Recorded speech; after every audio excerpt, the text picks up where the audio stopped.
Well, with the explosion of high-octane, up-tempo offenses, we've seen a reoccurring thing happen, and that is players faking injuries. Well, for the first time ever, the SEC has fined a school for doing so. Texas A&M hit with a $50,000 fine after the Aggies instructed a player to fake an injury in the fourth quarter of the Texas A&M game against Arkansas. Welcome to Southeast Sports Plus, hour number 2 here. Gerhard Mathangani, Patrick Walsh joining you.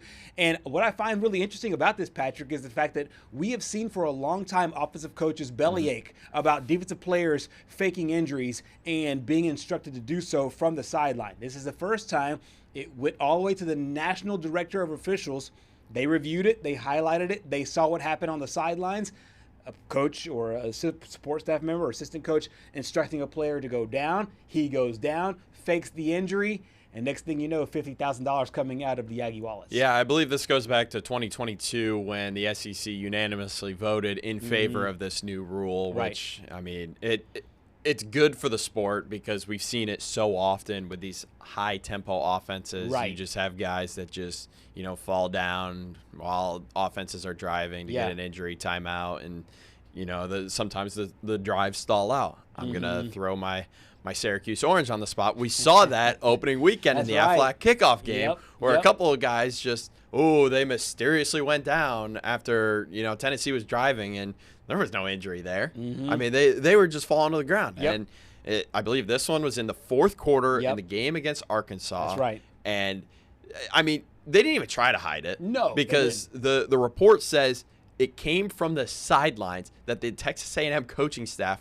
were literally pointing at the ground to get down on the ground so that way they could get the timeout. So they can fake the injury there. It happened with about the 12-minute, 36-second mark of the fourth quarter. At that point, Texas A&M was leading the game 38-27. Steve Shaw, who if you're around the SEC, you know that name from the officials. He's now the national coordinator of football officials. He's the one that reviewed this particular situation to see if a fine would come down. And defensive back Tyreek Chappell was indeed instructed to go down. He does go down, and the reason why they can say with authority that it wasn't a real injury, because we've seen non-contact injuries, but the reason why they say that this was a fake injury is because he had no contact on the play before or no contact on that play as well. So it was probably the poorest way to do it if you're going to fake an injury. There's 11 guys that are on the field.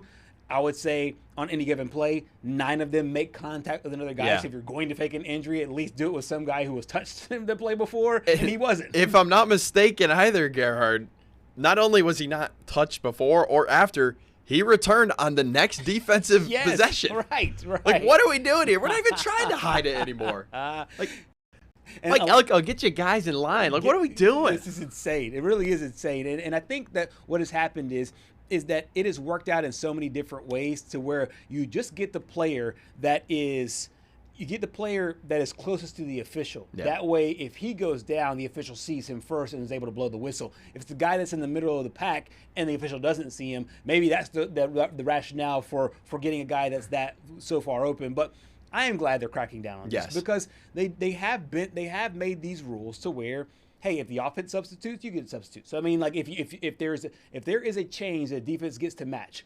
Now, if the offense is just going quickly, defense, that's your job to be able to stop them. Now, if there's a real injury, then you tend to the real injury, but that's not a real one. And I'm glad to see some punishments finally going down, not just a bunch of kind of hot air.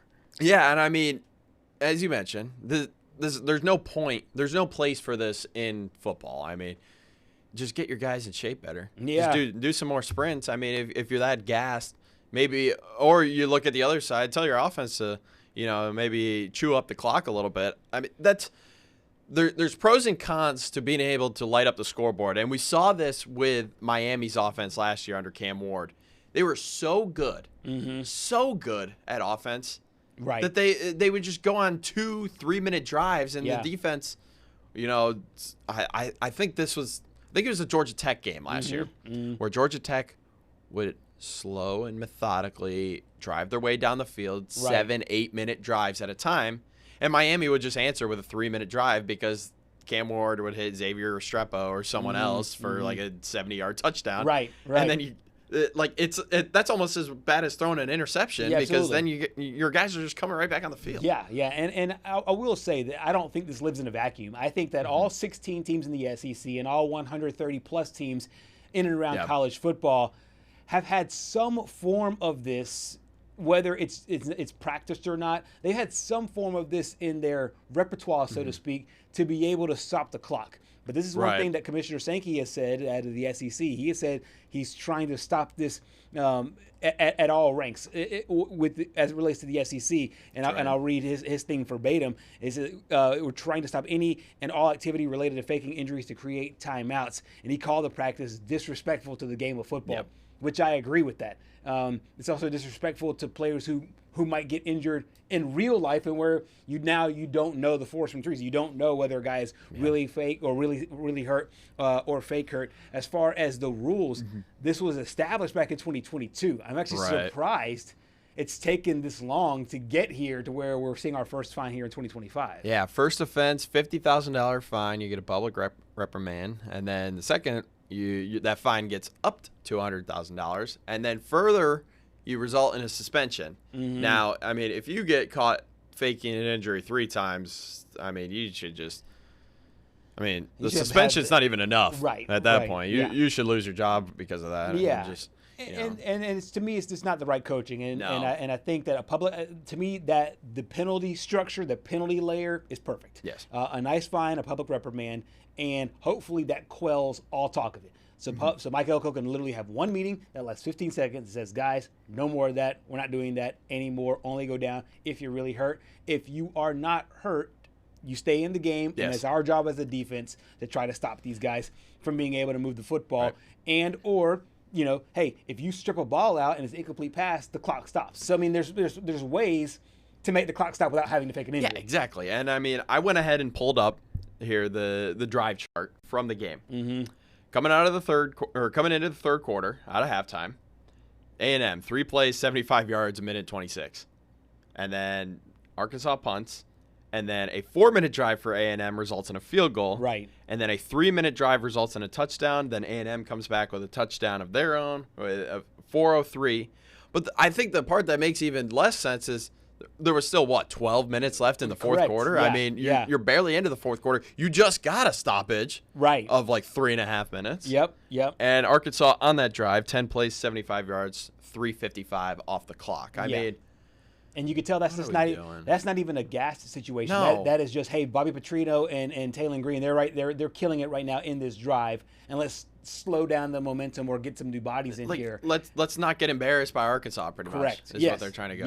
Yes, and they almost did. I mean, Arkansas kept it close, even after that fake timeout, or even after that fake injury that led to the timeout there. But no, you're right, and we're seeing this for the first time in the SEC. However, there is some precedent for this, because out of the ACC just last month, ACC issuing a $25,000 fine and a public reprimand, and that was to Syracuse for faking an injury in that game, as you said, in the win over Clemson. Actually, you were talking about the season opener, correct? Season opener against Tennessee. Yeah, that's right. I remember. Or were you talking about this Clemson game, or was there situations in both? No, this is interesting, because the most notable one, in my opinion, was the Tennessee one. I thought that they were going to get one That's what right I was after. thinking of as well. But now that I'm remembering watching that Syracuse-Clemson game, I was just sitting on my couch, just enjoying it.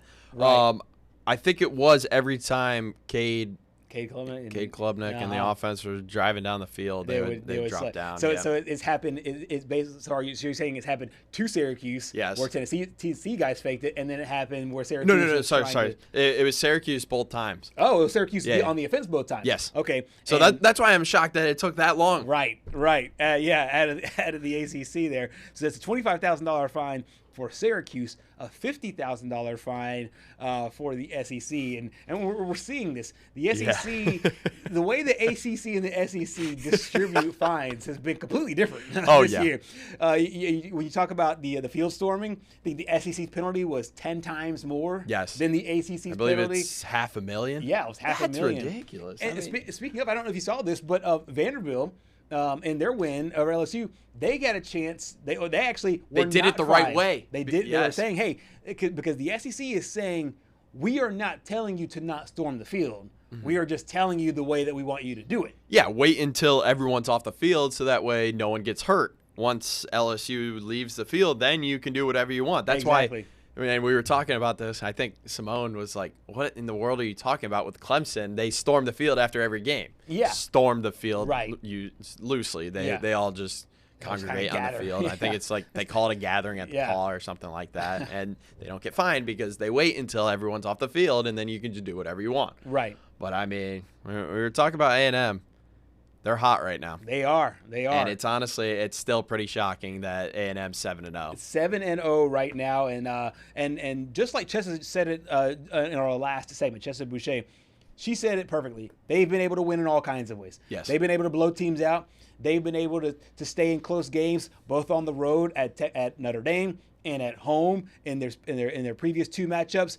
Played what people would consider a bad team, Arkansas, who played up to their competition. They're able to put them away. They're also able to put good teams away as well. Right. So this team, once again, still undefeated on the year, now 7-0. I got to ask you.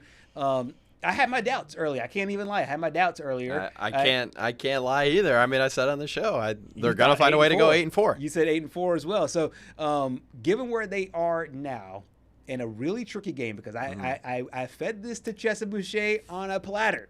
I said, this is the kind of game that is so dangerous for every team. It's going to Death Valley at night. I think there's a possibility LSU can get it done. There's not a lot of evidence pointing towards the fact that they've been able to do it previously. No. I just put nothing past the night game there in Death Valley. No, and I mean, both of the road games that Texas A&M has played this year have been close games. Notre Dame, a 41-40 win this past week, a 45-42 win over Arkansas. Yeah.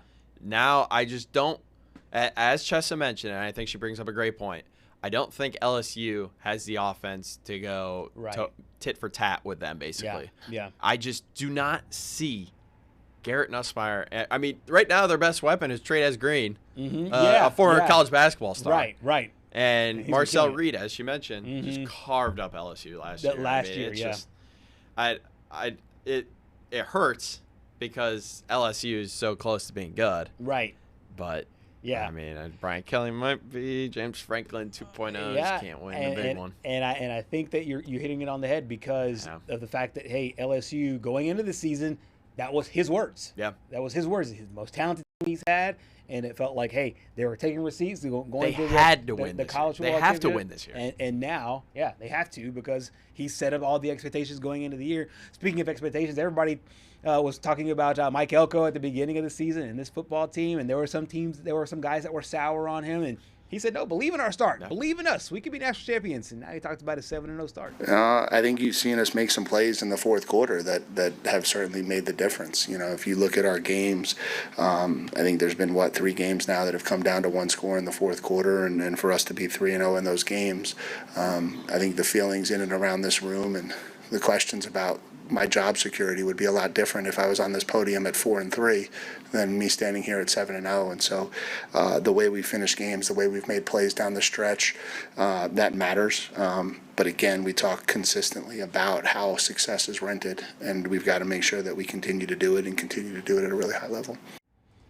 Texas A&M went on the road last week to Fayetteville. Got to win. They're on the road this week in Baton Rouge. We'll see what happens. And then they're on the road next week at Missouri. This is not necessarily, a murderer's row of games, but a kind of tricky spot for a team that's top 5 and will get everybody's best. I mean, I wouldn't be surprised if you told me that they lose both of these games, but at the same time, I wouldn't be surprised if they won both of these games because, I mean, Mike Elko is so confident in this team. Yeah.